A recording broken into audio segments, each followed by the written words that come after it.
Eh ben, il est 11h31. Moi, je vous propose de démarrer. Bonjour à toutes et bonjour à tous. Bonjour, bienvenue dans la quatrième édition des rencontres du numérique public. C'est une série d'événements qu'on organise avec nos partenaires.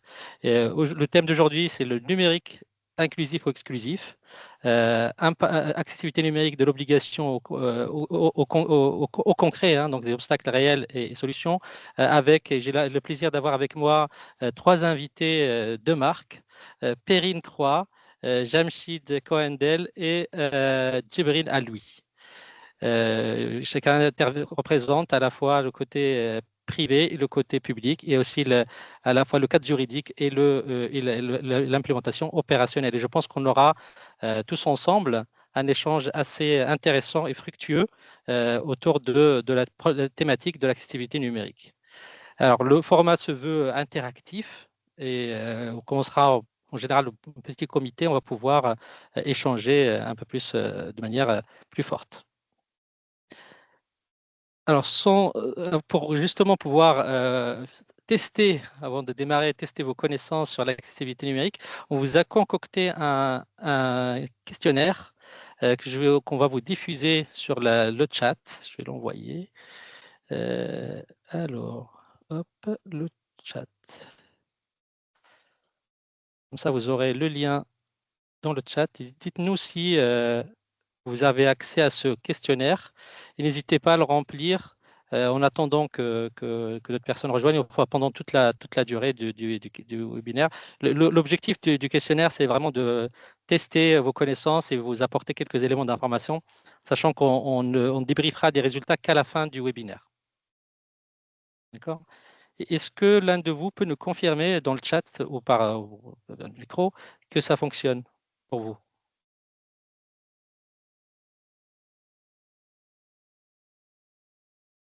Alors, je vais te dire ça. Super, merci Saïd. Parfait. Bon, je vous laisse prendre connaissance du questionnaire. Alors, le format et le thème du jour. Le format rencontre du numérique public. C'est une tribune telle qu'on l'a conçue. C'est une tribune qui est pensée pour des petits acteurs. On n'est sponsorisé par aucun grand groupe, sachez-le. L'objectif des rencontres du numérique public est de décrypter chaque mois les enjeux et les tendances du numérique public. Et cette instance s'adresse à des décideurs publics, à des dirigeants d'entreprise, à des experts du numérique. Le lien commun, c'est vraiment l'intérêt pour le numérique public et pour la chose numérique publique. C'est un format qui se veut mensuel avec, on a choisi en général, c'est le mardi ou le jeudi. Aujourd'hui, on le fait un jeudi en s'adaptant aux contraintes des participants notamment et à votre agenda. Notre ligne éditoriale, je le disais tout à l'heure, les rencontres du numérique public ne sont sponsorisées par aucun acteur privé, à l'exception d'essais publics. Notre ligne éditoriale, c'est l'intérêt général, l'innovation et la souveraineté numérique. Et pour le thème du jour, je laisse Perrine faire les introductions. À toi, Perrine. Merci, enchantée à tous. Alors, je vais nous présenter nous. Je vais commencer d'abord par Jamshid, qui va être notre premier intervenant dans cette heure. Donc, Jamshid, toi, arrête-moi hein, si je fais des erreurs, mais tu es donc juriste de formation, spécialisé dans le numérique depuis les années 2000. Tu as d'abord travaillé sur la régulation des télécommunications, la coopération internationale et aussi sur tous les sujets de e-inclusion à la Commission européenne. Jusque-là, j'ai bon? Oui, c'est très bien. Parfait. Ok. Merci. Tu es un ancien conseiller accessibilité auprès des défenseurs des droits. Et aujourd'hui, tu es chargé de mission à la direction interministérielle du numérique, donc la DINUM, comme on connaît, où tu interviens sur le cadre juridique et des tests d'accessibilité. Et Exact, merci. voilà, petit détail, Oui. tu es non-voyant et au quotidien, voilà, tu es passionné par les nouvelles technologies. Oui, tout à fait. Maintenant, Djibril. Djibril, toi, tu es expert en accessibilité également, fondateur du cabinet de conseil Inolib. Tu es un formateur reconnu, il faut le dire. Tu accompagnes les organisations dans la mise en conformité de l'amélioration de leurs produits numériques. Tu es non-voyant toi aussi. Donc ça, c'est important de le préciser. Et tu incarnes, on peut dire, une double expertise finalement, celle de l'usage au quotidien et celle de la technicité que tu avances en accessibilité. J'ai bon? C'est parfait. Et je vais me présenter également. Donc moi, c'est Perrine. Je suis cofondatrice de Design for Change. Design for Change, c'est un cabinet spécialisé en product design d'abord et en innovation stratégique. Et l'accessibilité est au cœur de nos valeurs quand on intervient dans les grandes entreprises. Donc moi, mon quotidien, c'est vraiment d'aller dans les grandes entreprises, plutôt privées. Et je m'interface, si je peux dire, entre le design, les équipes produits et la tech avec une approche vraiment terrain. Voilà Et pour la là aussi, présentation. c'est parfait. Et là aussi, c'est parfait. Merci, Perrine. J'enchaîne sur la planche suivante. Alors, pour vous dire 2 mots de essai public, c'est quoi essai public? On est une marketplace ouverte du numérique public. Une marketplace qui repose sur 2 piliers. Un pilier technologique, on a développé une plateforme IA qui est spécialisée dans les marchés publics du numérique et qui utilise et analyse toutes les opportunités du numérique public. Et ça, c'est le premier pilier. Le deuxième pilier de la marketplace est la communauté d'experts spécialisés dans le numérique public et les achats IT qu'on réunit autour de la plateforme. Cette approche marketplace nous permet de s'adresser à la fois aux décideurs publics du numérique, prescripteurs, décideurs et également acheteurs, mais également aux entreprises du numérique avec un parti pris pour les PME, mais on travaille également avec les entreprises de toute taille. Notre objectif, c'est de faire en sorte que la rencontre entre les fournisseurs et les acheteurs s'opère de la manière la plus fluide possible. Et nous sommes donc interfacés avec toutes les plateformes de marché public existantes et nous supportons également tous les vecteurs juridiques existants. L'ambition de SI Public, c'est de devenir le catalyseur, et le mot est important, le catalyseur qui va permettre de faire passer les PME françaises de 20% à 30% de la commande publique du numérique. Ceci représente un effort qui est monumental et qui ne pourra pas faire SI Public seul, donc c'est pour ça qu'on aura besoin du concours de toutes les bonnes volontés. Il s'agit de réorienter 1 milliard d'euros par an d'achat public du numérique vers les PME françaises d'ici à 2030. C'est notre ambition, c'est l'ambition à laquelle nous vous invitons de participer et selon vos souhaits et vos possibilités. Voilà, j'ai terminé sur la présentation ici publique et je laisse la parole à Jamshid. Merci. Bonjour à toutes et tous et merci de votre présence. Je vais vous faire une introduction sur les obligations d'accessibilité. Ces obligations d'accessibilité qui existent en France depuis longtemps, avant même qu'elles existent au niveau européen. Et donc, la première loi qu'on peut citer, qui n'est pas tellement connue du grand public, c'est une loi de 2004 sur la confiance dans l'économie numérique. C'est une loi qui parle de beaucoup de choses, mais il y a un article 3 dans ce texte qui impose à toutes les administrations, les collectivités locales, etc., de mettre à la disposition de leurs agents handicapés tous les moyens nécessaires pour profiter des nouvelles technologies, sans aucune restriction particulière. Après, la loi qui sert vraiment de fondement à l'accessibilité en général et l'accessibilité numérique en particulier, c'est la loi du 11 février 2005 sur la citoyenneté et la participation des personnes handicapées. Et donc, c'est une loi qui contient beaucoup de choses, mais son article 47 est spécialement dédié à l'accessibilité numérique. Donc, cet article 47 en 2005 a prévu l'accessibilité obligatoire des sites Internet publics, des applications, des sites intranet, extranet de façon très large et aussi les applications qui servent à une communication au public en ligne. Mais cette mise en place des obligations légales d'accessibilité a été très progressive et a aussi produit des résultats très mitigés, puisque la loi de 2005, pour son application, a renvoyé à un décret d'application qui a tardé plusieurs années avant d'intervenir, puisque on a eu le décret d'application de la loi de 2005 en 2009. Ça veut dire que 4 ans se sont découlés sans que rien de particulier se passe, puisqu'on n'avait pas le décret d'application. Et le décret d'application de 2009 a prévu un délai de 3 ans pour les collectivités locales.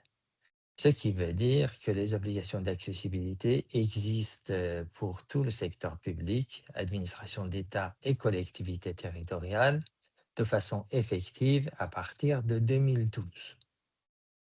Cela dit, son application a été très mitigée parce que, au vu de tous les rapports publics, les statistiques, etc., finalement, peu de choses ont été faites. Et on pense essentiellement que c'était dû à l'absence de sanctions sérieuses, parce que la seule sanction qui était prévue dans le décret de 2009, c'était l'inscription par le préfet des sites non accessibles sur une liste noire. Or, cette liste noire, personne ne l'a vue, aucun préfet n'a procédé à cette inscription, qui était une sanction de publicité qui aurait pu avoir un certain effet dissuasif, mais finalement, ça n'a pas été fait.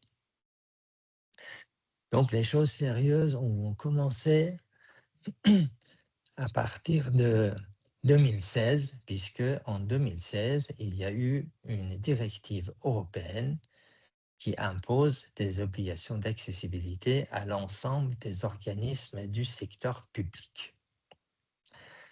Or, cette directive a été transposée par la loi sur la République numérique et donc l'article 47 a été modifié pour bien transposer cette directive. Donc, ce sont des obligations que nous avions déjà en France, mais qui ont été confirmées au niveau européen avec un certain nombre de détails différents dans lesquels je ne rentre pas. Et donc, l'article 47 a été modifié et il y a eu un nouveau décret d'application de l'article 47 en 2019. Et cette fois-ci, on a progressé au niveau des sanctions, puisque il y a eu des amendes qui s'élèvent à 20 000 € pour les administrations d'État et pour les collectivités locales, il y a eu une réduction importante pour les petites collectivités. Et donc, l'amende ne dépassait pas 5 000 €, mais il y avait quand même un problème important parce qu'il y a 2 séries d'obligations. Il y a l'obligation d'accessibilité en général et il y a ce qu'on appelle des obligations complémentaires, c'est-à-dire des obligations d'affichage, puisque chaque site public ou chaque application doit avoir une déclaration d'accessibilité, le publier, et si l'accessibilité n'est pas assurée ou n'est pas à 100%, il fallait aussi établir un plan pluriannuel d'accessibilité sur 3 ans et donc indiquer toutes les actions qui devaient être entreprises pour rendre l'accessibilité effective dans les 3 ans qui viennent. Et donc, si ces applications, ce sont des obligations d'affichage, si ces obligations n'étaient pas respectées, l'amende était applicable, mais l'amende n'était pas applicable sur le fond. C'est-à-dire, un site pouvait très bien faire une déclaration pour dire qu'il n'était pas accessible ou qu'il n'était pas accessible à 100%, et publier un plan d'accessibilité, mais il n'était pas sanctionné sur le fait qu'il n'était pas accessible sur le fond. Donc, c'était quand même relativement inefficace. Il y a eu encore un autre progrès, un autre élargissement, puisqu'en 2019, il y a eu une autre directive européenne qui a étendu des obligations d'accessibilité non pas à l'ensemble du secteur privé, mais à certaines parties importantes du secteur privé, par exemple comme le secteur bancaire, le secteur du commerce électronique, les transports, les logiciels, les systèmes d'exploitation, etc. Donc ce sont quand même des secteurs très importants, même si ça n'est pas général. Et donc, cette directive 2019 a été également transposée en France pour le secteur privé en adaptant le code de la consommation. Et l'article 47 a été complété pour rendre plus effectives les obligations. Donc maintenant, l'obligation d'accessibilité d'au fond est sanctionner. La sanction peut aller jusqu'à 50 000 euros et le non-respect des obligations complémentaires peut aussi faire l'objet d'une sanction qui peut aller jusqu'à 25 000 euros. Et si les manquements ne disparaissent pas dans 6 mois, la sanction peut être à nouveau imposée. Ce qui veut dire qu'un service de communication au public en ligne qui n'est pas accessible peut faire l'objet d'une sanction dans son ensemble de 75 000 euros tous les 6 mois. Donc chaque année, cela fait 150 000 euros, ce qui est quand même une somme relativement importante. Et donc ce nouveau dispositif a instauré également une autorité de contrôle pour le secteur public qui est l'ARCOM, l'autorité de régulation des communications électroniques, des communications audiovisuelles et numériques. Et le Code de la consommation a créé aussi des autorités de contrôle pour les différentes parties du secteur privé qui font l'objet de cette directive. Pour l'instant, il n'y a pas eu encore de sanctions, mais l'ARCOM a pris ces nouvelles fonctions, a commencé à travailler sur l'accessibilité du secteur public. Et donc, je ne m'étends pas davantage sur le dispositif juridique, mais la deuxième partie de mon intervention, c'est qu'aujourd'hui, la situation, à mon avis, a changé puisqu'on voit que les sites publics qui sont à 100% accessibles, d'après notre observatoire, ne dépassent pas 3%, ce qui est très peu. Mais je pense que malgré ces progrès très lents, la situation aujourd'hui peut connaître une accélération importante parce que le contexte juridique et légal a changé, les obligations ont été renforcées et que les obligations d'accessibilité ont été étendues aux services privés, ce qui donne à l'administration plus de possibilités aussi pour contracter avec les prestataires qui sont aussi sujets à ces obligations et aussi pour acheter des applications clés en main qui doivent être accessibles parce que ces obligations d'accessibilité s'imposent maintenant aux importateurs, aux fabricants, aux distributeurs de logiciels, de systèmes d'exploitation, etc. Donc tout cela sur le plan à la fois légal et technique facilite l'extension de l'accessibilité. Il y a aussi une différence sociale parce qu'en 2005, peu de gens encore utilisaient le numérique et surtout parmi la population des personnes handicapées, alors qu'aujourd'hui, la société a été fortement numérisée à la fois dans le secteur public et le secteur privé. Et donc, celui qui ne peut pas utiliser l'Internet risque d'être complètement exclu de la société, ce qui n'est pas acceptable. Cela n'était pas le cas en 2005, surtout pour les personnes handicapées. Donc il y a aussi une différence sociale.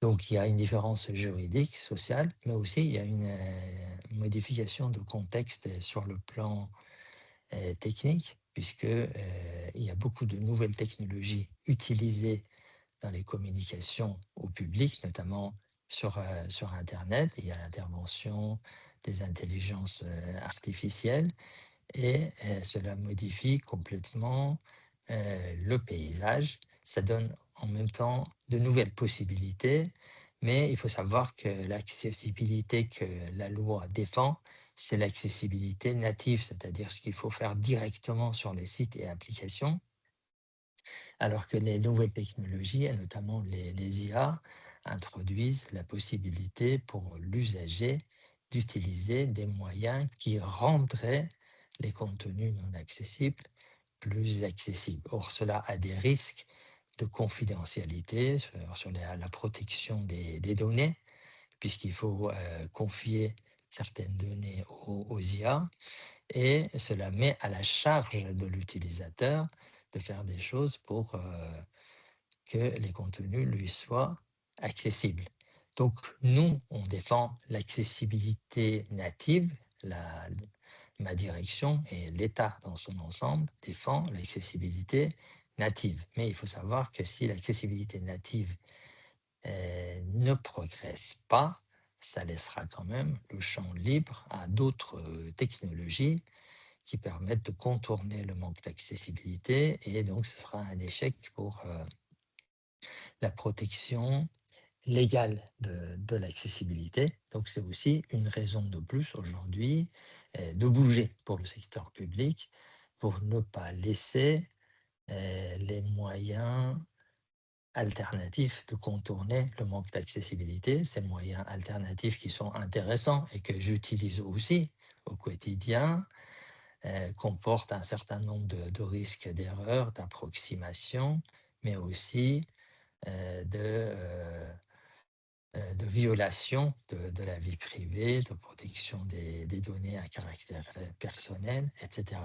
Donc je pense qu'aujourd'hui, il y a un espoir de connaître une accélération de l'accessibilité, mais en même temps, il y a des défis. Dans ces défis, on peut parler du manque de formation, puisque nous avons encore peu d'experts en accessibilité sur le marché. Et je l'ai toujours pensé que si du jour au lendemain, par un coup de baguette magique, toutes les administrations décidaient de rendre tout de suite accessible tous leurs sites, il y aurait une grosse crise parce qu'on ne trouverait pas suffisamment d'experts pour accompagner les opérations de mise en accessibilité. Donc, il y a un besoin urgent de développer absolument la formation des experts, de prévoir dans les écoles d'ingénieurs des cours, des formations sur l'accessibilité, et aussi au niveau de l'administration, de former nos développeurs à l'accessibilité, de former les prestataires, de prévoir dans les marchés publics des clauses d'accessibilité. Mais tout cela nécessite la présence de beaucoup plus d'experts qu'on en a aujourd'hui sur le marché. Donc il y a ce défi, il y a bien sûr le défi des effectifs dans les administrations, et qui sont pour l'instant très insuffisants, ceux qui peuvent travailler sur l'accessibilité. Et il y a aussi bien sûr des défis budgétaires. Il faut bien sûr pouvoir dégager suffisamment de budget, de personnel dédié à l'accessibilité. Ce n'est pas tout que d'avoir une loi et un décret, mais il faut aussi, bien sûr, se donner les moyens. Et donc, il faut que les gouvernements successifs aient la volonté de promouvoir l'accessibilité, ce qu'on espère et ce que j'espère, puisque aujourd'hui, le contexte social a changé. Il y a beaucoup de pression, bien sûr, de la part des associations représentatives pour pousser les administrations à se rendre accessibles, aussi sur les entreprises, sur ceux qui travaillent dans le commerce électronique, etc. Donc c'est une revendication qui pèse sur les acteurs, et c'est très bien qu'il en soit ainsi. Et donc, on peut espérer que l'accessibilité connaisse des progrès plus importants que par le passé. Je pense que j'ai probablement dépassé mon temps d'intervention. Je vous remercie de votre attention et je laisse la parole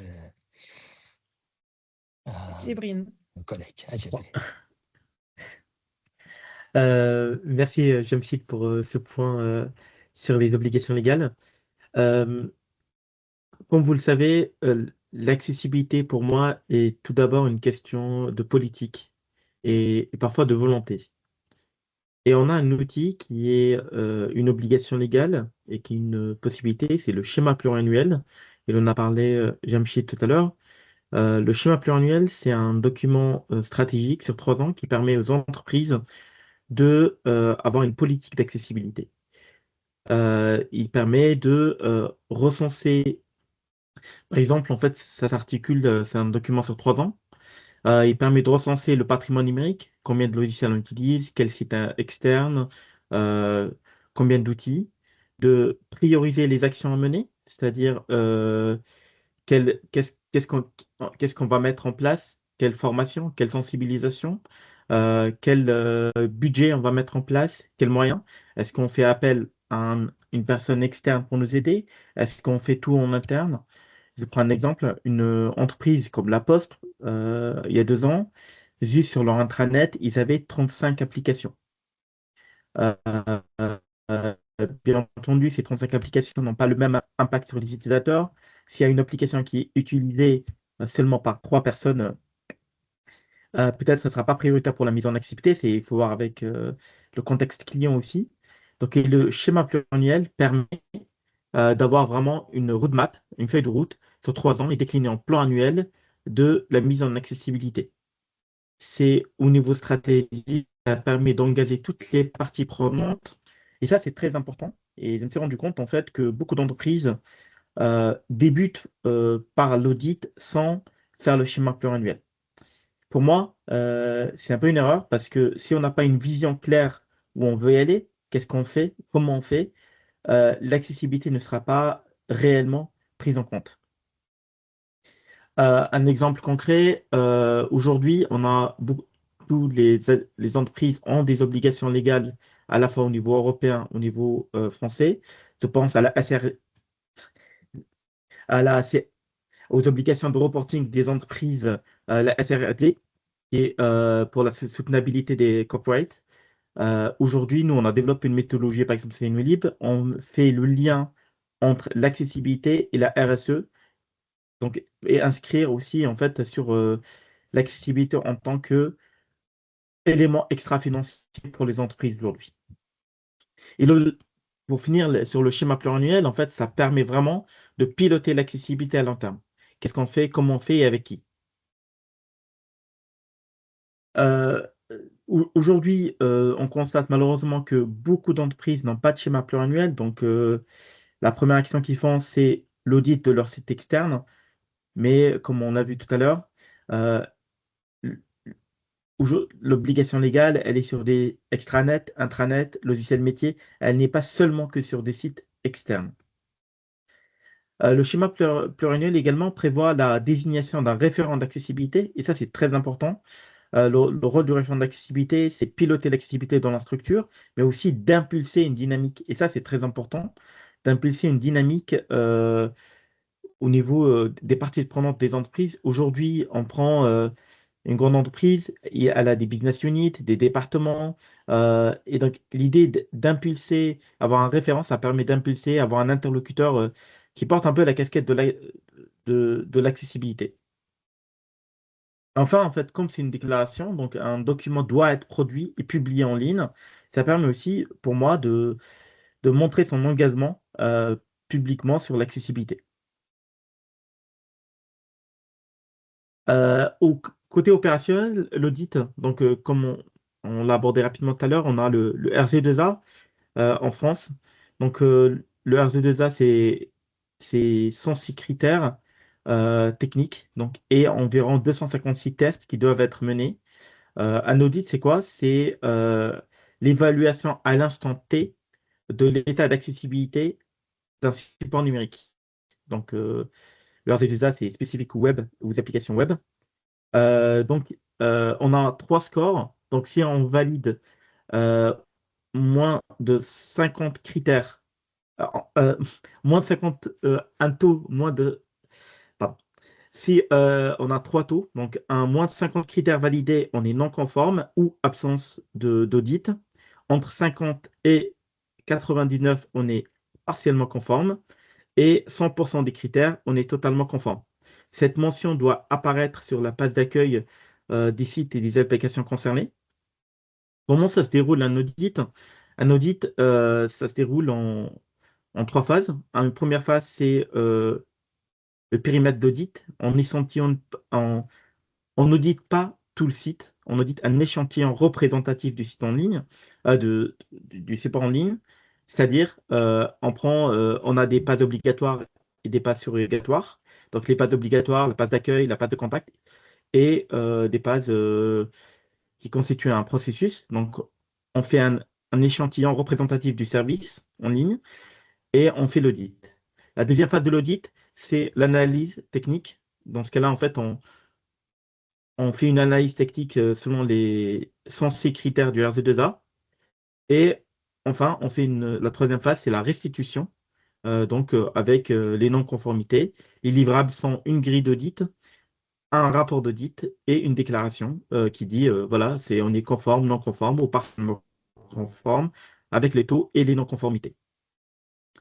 Il faut savoir que l'audit est une photo à l'instant T de l'accessibilité, donc ça permet de savoir d'où on part, où on va, et ça permet aussi de prioriser selon l'impact utilisateur. Donc il faut toujours, en fait, quand on priorise suite à l'audit, selon l'impact utilisateur, parce que c'est l'utilisateur qui est le plus impacté. Voilà, donc on commence à corriger par ce qui est majeur pour l'utilisateur, sévère et mineur. Et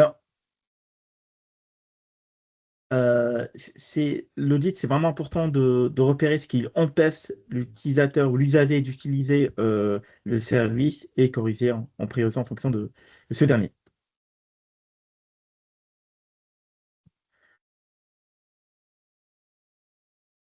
Ensuite, ce qui est important aussi, on en parle, mais il en a un peu parlé, James, tout à l'heure, mais la formation.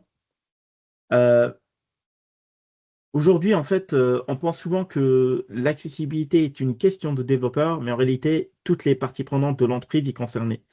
La sensibilisation, sensibiliser tout le monde, c'est-à-dire la personne à l'accueil qui doit envoyer des mails, la personne des achats qui doit passer des contrats publics, la personne qui s'occupe des ressources humaines lors de l'embauche. Tout le monde est concerné par l'accessibilité numérique. Ce n'est pas une question que de développeurs. Et ça, c'est très important à intégrer. Donc, la formation, former des designers à produire euh, des des maquettes accessibles, des visuels, des graphiques accessibles, former des développeurs pour faire du code accessible et former des chefs de projet à intégrer l'accessibilité en amont du projet, parce qu'il faut savoir que l'accessibilité peut coûter cher si on ne la prend pas en amont. En fait, l'accessibilité en soi ne coûte pas cher si on la prend en amont. Ce qui coûte cher, c'est la dette technique qu'on accumule. Aujourd'hui, je prends un exemple. J'ai un de nos clients en ce moment, ils ont remporté un appel d'offres et c'était écrit il faut avoir 90% de taux d'accessibilité. Et au moment de livrer le projet, le client a fait un audit, ils étaient à 60%. C'est bien, mais en fait, ils n'ont pas pris la mesure en accessibilité. Personne n'a été formé dans l'équipe et, on a dû réparer en urgence, faire appel à des boîtes externes comme nous pour venir réparer en urgence. Il n'y a pas eu de formation, il n'y a pas eu de sensibilisation. Donc l'équipe a dû se débrouiller comme ils ont pu, avec des tutos en ligne, avec des experts externes pour réparer. Et ils ont parlé avec le chef de projet, ils sont à une perte aujourd'hui quasiment à 25% sur le projet. Parce que l'accessibilité, ils l'ont pris vraiment tardivement et c'est pour un grand site public. Donc on est là en fait aujourd'hui à l'accessibilité, si on ne la prend pas en amont, c'est une dette technique qui s'accumule. Qui dit dette technique dit bug, qui dit bug, bah, il dit qu'il faut réparer. Donc plus on prend l'accessibilité en amont, on forme, on sensibilise, on acquiert la compétence, mieux c'est. Je prends un exemple concret, il ne faut pas faire l'accessibilité en one shot. Aujourd'hui aussi, on constate la maintenabilité de l'accessibilité et de la pérennité. Il y a souvent des applications que j'utilise dans le quotidien qui sont accessibles. Une mise à jour, et top, on casse l'accessibilité. Moi, ça devient sincèrement un élément de... C'est angoissant, c'est stressant. Il y a des applications bancaires que j'utilise, je pense je peux les citer, à BoursoBank, que l'accessibilité se dégrade de jour en jour. Et certaines opérations bancaires, je ne peux plus les faire tout seul. Alors, il y a 3 ans, je jurais que c'était la meilleure application du monde, en fait. Je ne sais pas ce qui s'est passé, mais entre-temps, bah, l'accessibilité a été cassée. Donc, il faut veiller aussi à maintenir l'accessibilité dans le temps. Et pour les maintenir l'accessibilité, c'est former, sensibiliser. Je sais que aujourd'hui, dans les ESN, il y a beaucoup de turnover et les équipes changent, mais il faut mettre des process en place pour former les gens et ne pas laisser l'accessibilité se casser comme on voit sur certains projets. Euh, donc, la formation est hyper importante, euh, même si l'équipe est engagée, s'il n'y a pas de formation, ça serait très compliqué. Euh, Ensuite, l'accompagnement, en fait, en accessibilité numérique, c'est un peu du coaching. C'est un expert qui vient, en fait, épauler les équipes, soit en répondant à leurs questions, soit en co-développant avec eux des composants accessibles, soit, en fait, en faisant du conseil, tout simplement. Donc, l'accompagnement est très important. Ça permet vraiment de maintenir l'accessibilité.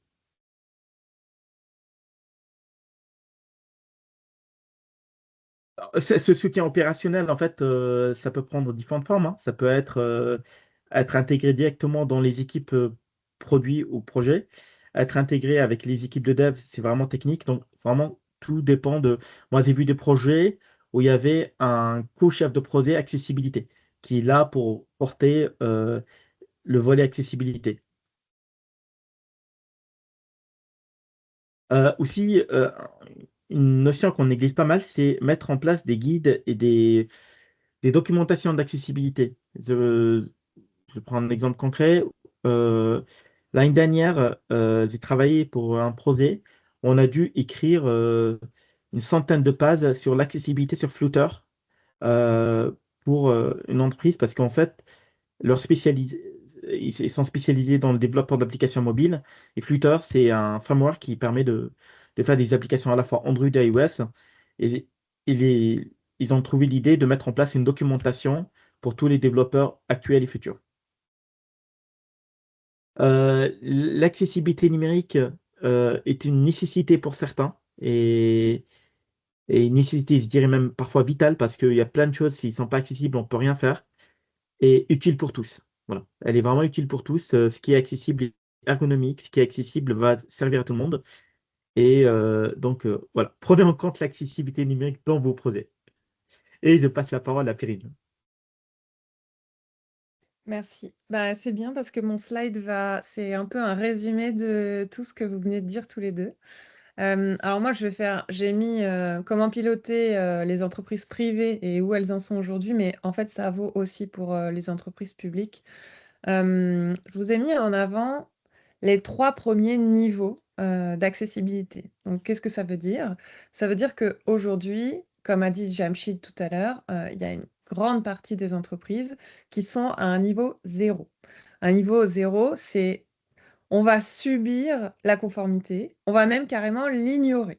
Donc, ça veut dire qu'on n'a aujourd'hui aucune connaissance, aucune pratique, aucun outil.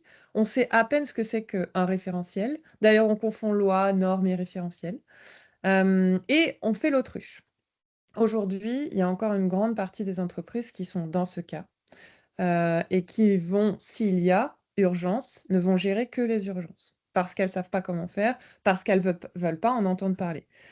Évidemment, quand on parle d'accessibilité au quotidien, nous, même, je pense, nous 3, personne ne dira jamais: «Non, on n'en a rien à faire». Mais par contre, si on peut l'éviter, parce que c'est plus pratique dans le boulot, je parle, hein, alors souvent les entreprises l'évitent.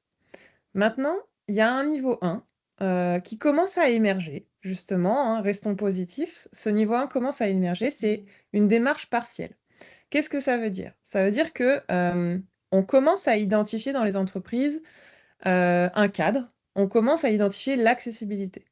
Mais qu'est-ce qu'on fait? C'est souvent la grande question, c'est: «Ouh là là, là, on en est à un stade où, OK, j'ai compris que c'était important, j'ai compris qu'il fallait le faire, mais je ne sais pas comment le faire et du coup, je panique. Ce qui est bien à ce stade-là, c'est que c'est le stade où on va pouvoir voir émerger le plus de, comment dire, d'évolution dans les entreprises. On va venir cibler certains projets qui vont devenir des projets pilotes. On va venir chercher certaines équipes, pas toutes, et on va aussi commencer à s'intéresser aux contraintes légales, à la méthodologie, à la mise en place. Qu'est-ce que je dois faire? Est-ce que je dois former certaines personnes? Donc on va cadrer.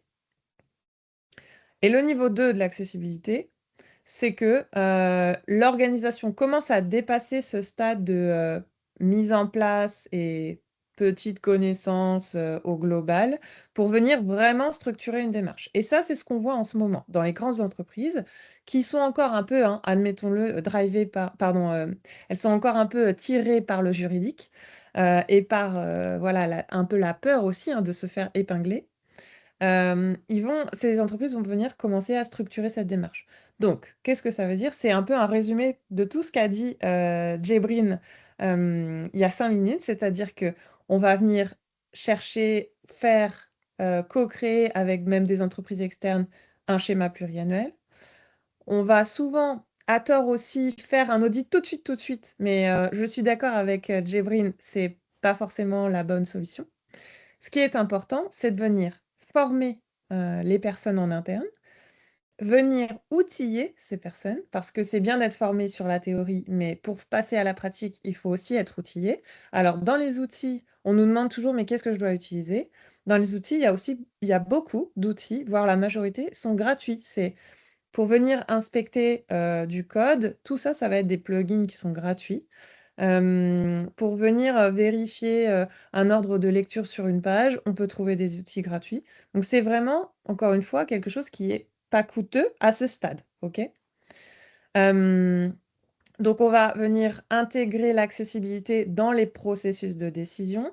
C'est-à-dire que si, d'un point de vue direction, il faut que la direction ait toujours ça en tête dans leur direction, dans leur gestion de budget, dans leurs priorités annuelles, et d'un point à plus petite échelle, une fois qu'une fonctionnalité, par exemple, est développée, on a des personnes qui vont venir, valider cette fonctionnalité et ces personnes-là sont, extrêmement importantes pour la suite du projet.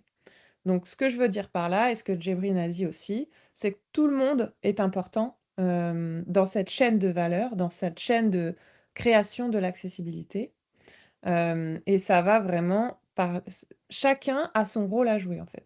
Les designers ont un rôle, les product managers, product owners ont un rôle, toutes les personnes qui sont d'un point de vue qu'on appelle QA, donc quality, pour la vérification de ce qui a été produit, les développeurs, la direction, tout le monde a son rôle à jouer là-dedans.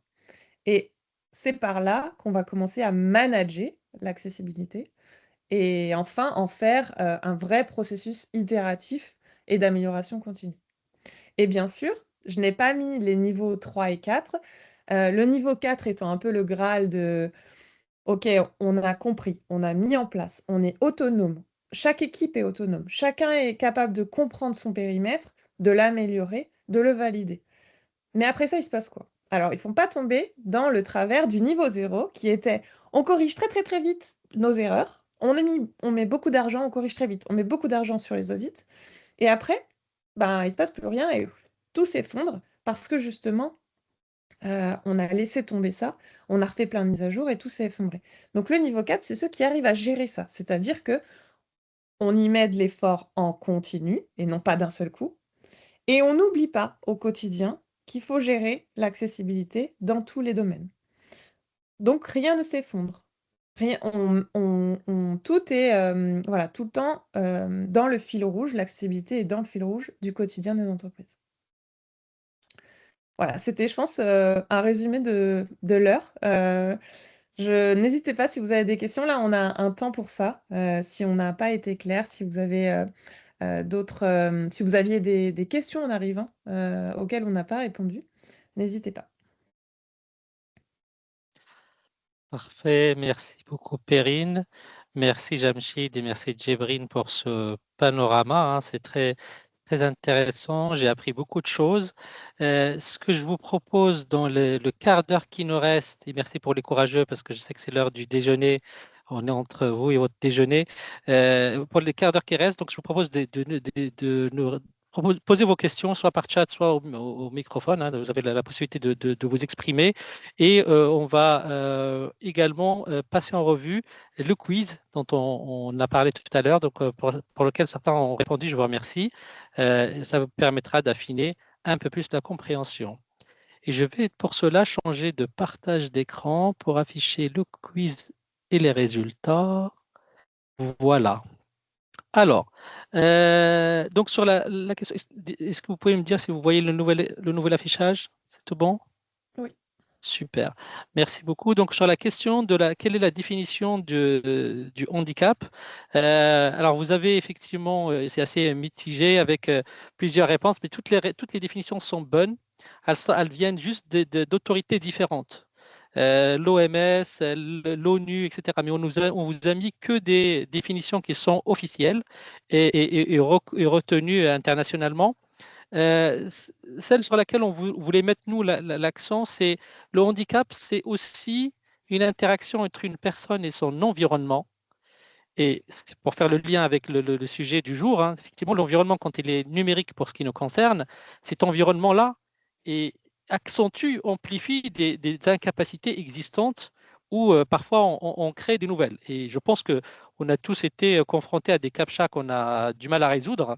Voilà, donc ça c'est quelque chose qui a à voir à intercaler entre l'individu et l'environnement. N'hésitez pas, Jamshid, Perrine et Djibril, à commenter ces résultats. Vous êtes encore plus qualifiés pour le faire et compétents pour le faire que moi. Juste pour compléter, en fait, pour dire en fait que le handicap existe lorsque l'environnement devient barrière. Donc, si tout est accessible, le handicap n'y est plus, en fait. Si je suis non-voyant, je suis dans un site accessible, ben, je suis pas en situation de handicap. Tout à fait. Tout à fait. Et ce que nous amène à la... Je dis, Vas-y, Jamshid, excuse-moi. oui, je voulais dire que on ne peut pas dire que le numérique ajoute toujours des contraintes au handicap. Normalement, le numérique était censé atténuer considérablement les effets du handicap, puisque le numérique permet de restituer le même contenu sur un support multicanal. C'est-à-dire, si on ne voit pas, on a le texte différemment, si on n'entend pas, on a le son. Donc, en fait, chacun a le choix du canal de restitution de l'information. Donc, le numérique est un vecteur important pour mettre à la disposition de tout le monde, sans considération de leur état physique, les mêmes informations. Mais le problème, c'est que on ne respecte pas les normes communes qui avaient été établies pour faire de bons sites internet. C'est le VKG à l'origine. C'était ça, c'était pour que tout le monde fasse des pages HTML selon les mêmes règles, etc. Et à partir du moment où chacun s'est mis à coder à sa façon, à introduire des présentations différentes, cette hétérogénéité est devenue un facteur qui ajoute au handicap de certains. Mais c'est pas souhaitable et c'est pas la règle, c'est peut-être pas l'objectif initial de l'Internet. Internet, c'était un outil pour tout le monde.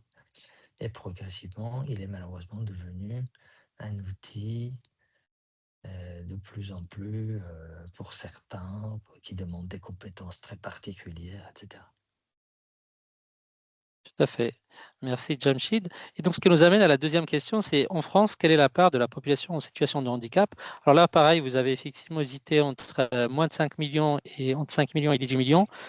Pour nous, c'est plutôt la bonne réponse, hein. C'est une fourchette large et entre 5 millions et 18 millions de personnes en situation de handicap en France, parce que ça dépend effectivement aussi de la définition retenue et de la catégorisation juridique ou pas, administrative ou pas. Et c'est effectivement une fourchette assez large. Et c'est pour vous dire effectivement que ce n'est pas un phénomène de niche, malheureusement, ça concerne beaucoup de personnes. Et ce qui nous amène, et n'hésitez pas à m'interrompre si vous le souhaitez, ce qui nous amène à la question suivante, c'est qui est concerné par l'accessibilité numérique. Et là, vous avez tous juste, bravo, parce que c'est tout le monde en fait, à un moment ou à un autre de notre vie, on est tous concernés par l'accessibilité, que ce soit de manière temporaire ou plus permanente. Et en termes d'organisations qui ont des obligations, la quatrième question sur les organisations qui ont des obligations en matière d'accessibilité, l'introduction, le propos de Jamshid a été éclairant là-dessus. Voilà, donc c'est plutôt la troisième question, la troisième réponse, le secteur public et sur le cas certains acteurs privés. Je ne sais pas si Jamshid, tu souhaites commenter davantage.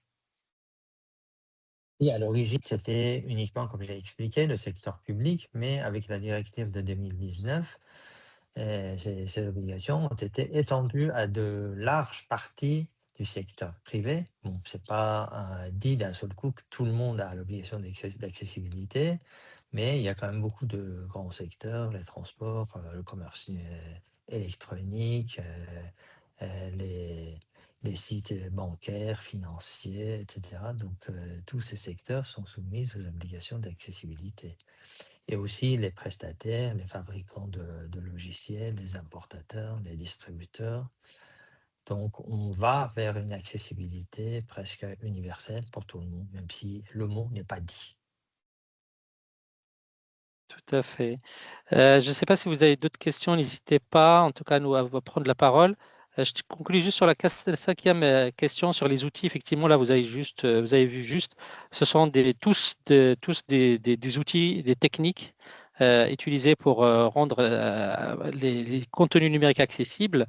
Et cela vient évidemment en complément, hein, ça ne remplace pas le fait que l'accessibilité native doit être elle-même présente. C'est-à-dire que ce n'est pas parce qu'on a des outils techniques, et je pense, Jamshid en a parlé tout à l'heure sur les outils IA notamment, qui peuvent pallier un certain nombre de difficultés. En fait, les outils techniques existent, mais ils sont aussi, ça ne fait pas l'économie d'une accessibilité native. Est-ce que vous avez d'autres questions? N'hésitez pas. Alors, il y a deux questions de Alvin. Je vais les lire. Donc, première question. De plus en plus d'établissements scolaires passent à Linux. Est-ce qu'il y a des points de vigilance en particulier en matière d'accessibilité? Qui veut répondre? Je peux. Oui, vas-y. En fait, Linux, tout dépend des distributions, mais aujourd'hui, certaines distributions Linux, ils sont accessibles. Il y a un lecteur d'écran qui s'appelle Orca pour les non-voyants. Euh, voilà c'est un domaine que je connais peu, Linux, malheureusement. Voilà ce que je peux dire. Je te laisse peut-être compléter, Shamsid. Oui, ce que je voulais dire, c'est que le RGAA, dont on a parlé, le référentiel général de l'amélioration de l'accessibilité, impose des critères qui sont normalement indépendants des outils utilisés, des outils d'assistance et aussi des navigateurs. C'est-à-dire, normalement, si ces critères sont respectés, avec n'importe quel navigateur et avec n'importe quel outil d'assistance, lecteur d'écran, etc., le site devrait fonctionner. C'est vrai que c'est un peu théorique. C'est pas, je le dirais en tant qu'utilisateur, je ne le constate pas. Parfois, je change de navigateur, quelque chose qui ne marchait pas marche. Et parfois, en passant d'un lecteur d'écran à un autre, il y a des choses qui marchent ou ne marchent pas. En tout cas, les obligations d'accessibilité ne sont pas imposées pour l'instant aux fabricants d'outils d'assistance parce qu'on estime que c'est finalement leur raison d'être que d'être accessible et de favoriser l'accessibilité.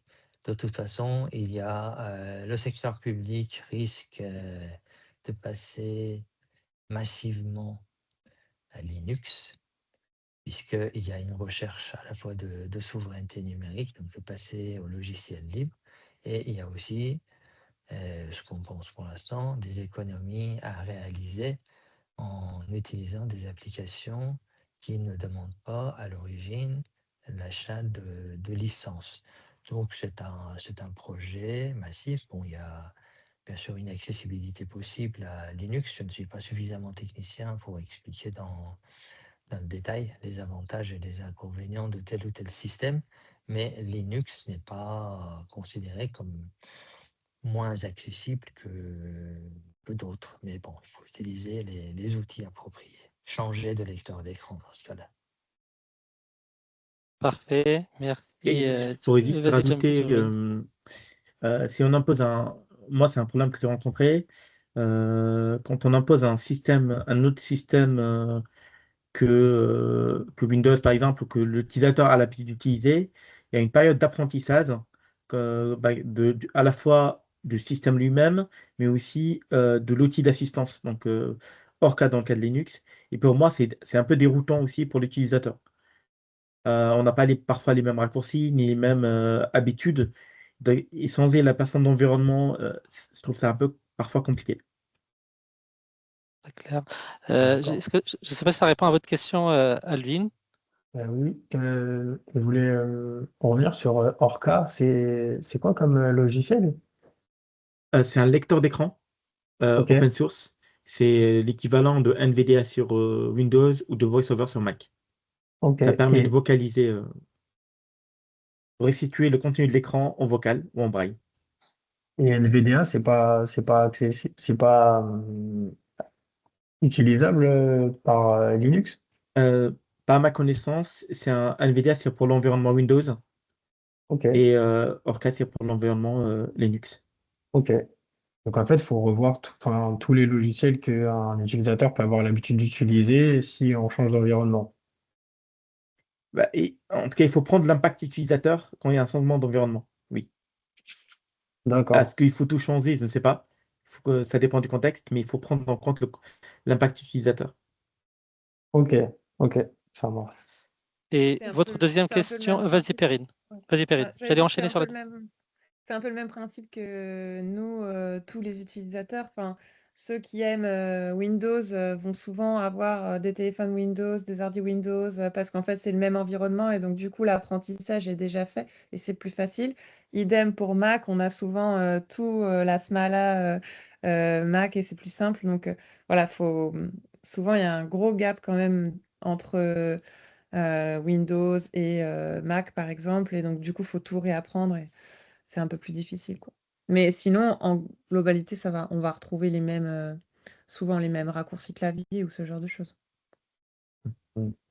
D'accord, ok, c'est assez clair. Merci. Donc, il y avait une deuxième Merci. composante de votre question, Alvin, c'est méthodologie spécifique pour l'activité des serious games. Est-ce que vous avez un commentaire particulier à apporter, l'une ou l'autre, ou l'un ou l'autre? Pour les services, quoi? J'ai pas. Les serious Pour les games. serious games, C'est quoi? Tu peux préciser exactement? bah, par exemple, ça peut être. Nous, nous, c'est dans le cadre éducatif, ça va être sur des ressources. On va avoir des jeux, enfin, par exemple, des applications web interactives et ce sera des jeux.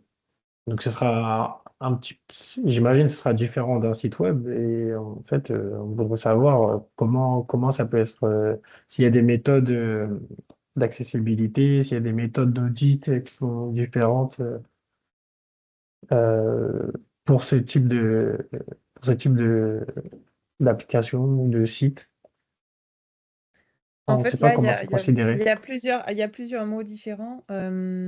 Aujourd'hui, et je vous laisse après compléter Djibril et Jamchid, mais en fait, on se parle beaucoup de web et on se parle beaucoup d'applications. Mm. Donc, il y a toute une méthodologie qui est liée aux critères qui vont être liés à du web. Et sur les applications, on a des gestuels, des manières de faire qui sont différentes, puisqu'on ne vient pas cliquer avec une souris, par exemple.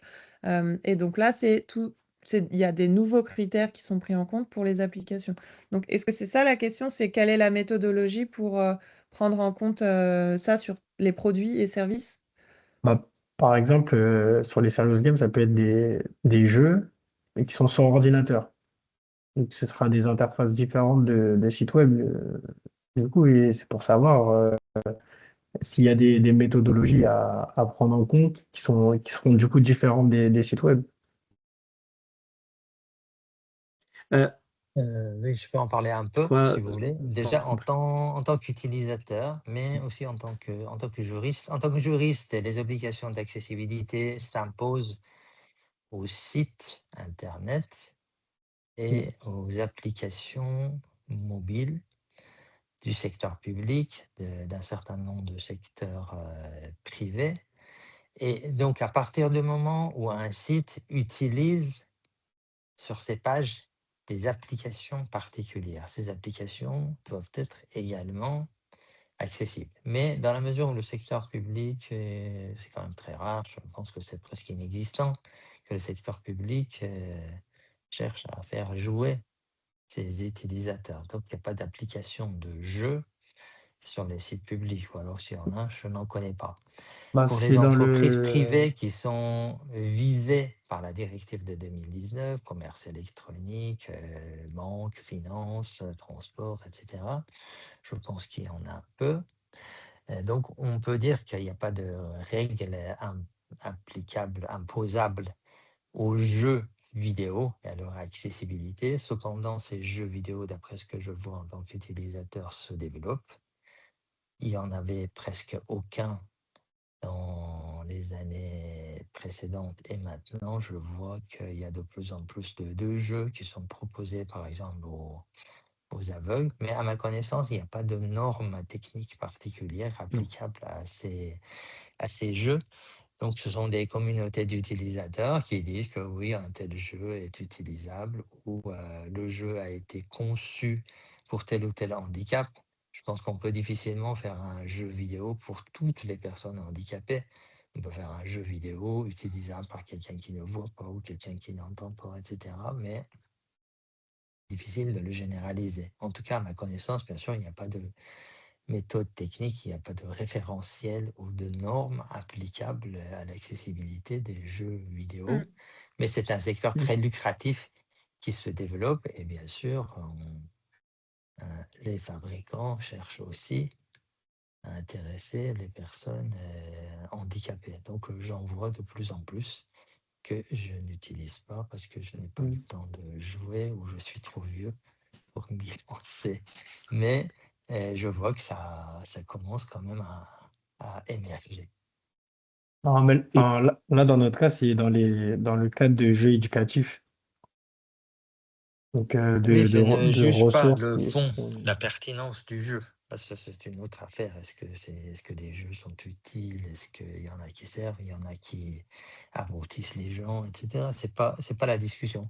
Mais il faut savoir si quelqu'un qui veut jouer pour quelque raison que ce soit, éducative ou autre, peut le faire. Après tout, je pense que les Ah personnes oui. handicapées doivent avoir aussi le droit de jouer, quel que soit l'intérêt de l'application proposée, si elles ont envie. Mais bon, pour l'instant, les progrès sont très minces.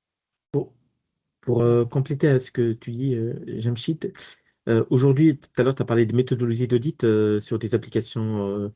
En fait, aujourd'hui, le RZDSA permet d'auditer des applications web, donc, ou même et des sites web. Donc, quand on dit application web, ça peut être un logiciel qui est instable sur PC, mais encapsulé en web. On peut faire un audit avec le RC2A, mais pour certaines applications, on n'a pas de référentiel aujourd'hui. En tout cas, en France, il y en a à l'international. On peut utiliser, par exemple, nous, pour le mobile, on utilise la norme du Luxembourg RAM, qui est basée sur le RC2A, qui permet d'auditer du mobile, ou on peut utiliser la norme européenne EN 301-549, qui permet de réaliser des audits pour des logiciels autres que web. Tout à fait. Merci beaucoup, Djibrine, et merci à tous parce qu'il est 12h35. Je ne voudrais pas abuser de votre patience. Merci beaucoup pour le temps passé avec nous. Merci pour tous les échanges.